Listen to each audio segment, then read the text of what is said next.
Hi there! I'm excited to show you how the element height setting works, and how to leverage it in your next Foleon Doc design. By aligning elements across columns, you can get consistent card-like layouts, like this product catalog, a stunning design made simple. In this lesson, I'll share with you the 4 steps to aligning elements across different columns using the element height setting. Then we'll play a game to practice identifying where to apply the height setting. And lastly, I'll share some final tips to help you get the most out of this setting. After this lesson, you'll know how to align content across 2 parts of your columns at the same time. This setting can be applied in the Content Studio. Not using the element height setting correctly can cause frustration, as you can't get elements such as buttons to align evenly across all columns. Now, it's important to note that there are other settings that also influence alignment. You don't want them to mess up your design.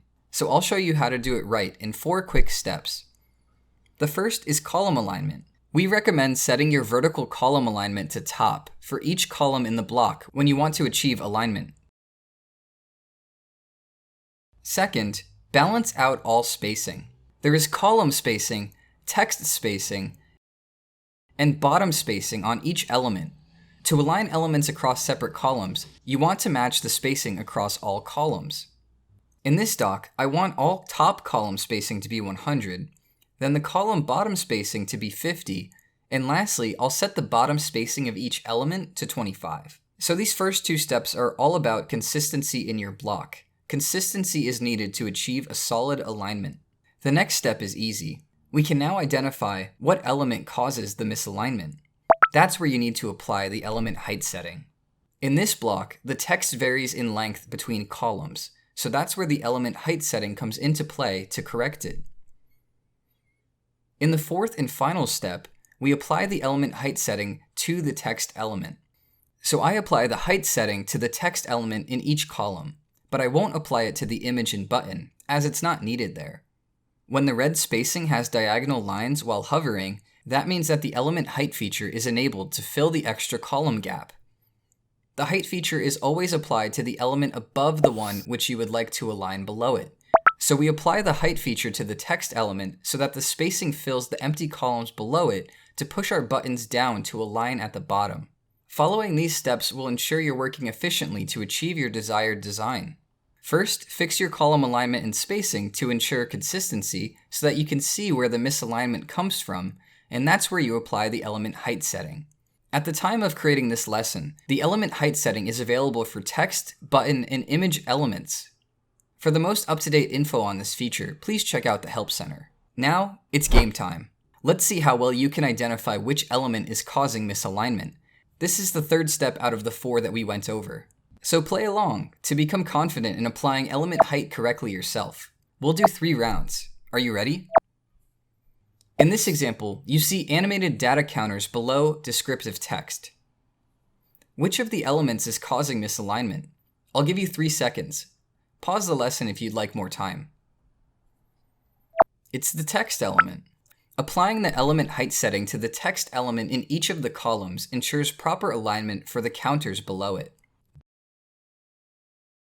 This second example is commonly used for table of contents blocks. Each column has an image element, the page title in a text element, and a button element.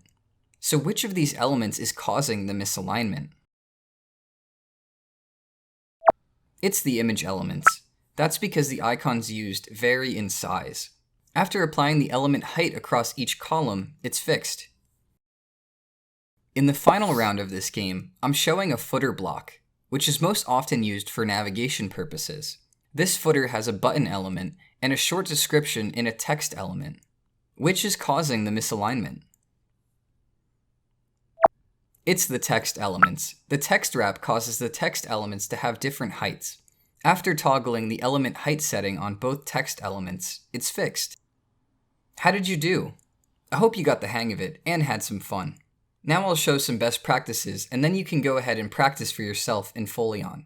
If you followed the steps to have your elements align across 2 sections of your columns, but your images still don't look even, you probably need to crop them to the same aspect ratio, so that they take up the same amount of space in each column.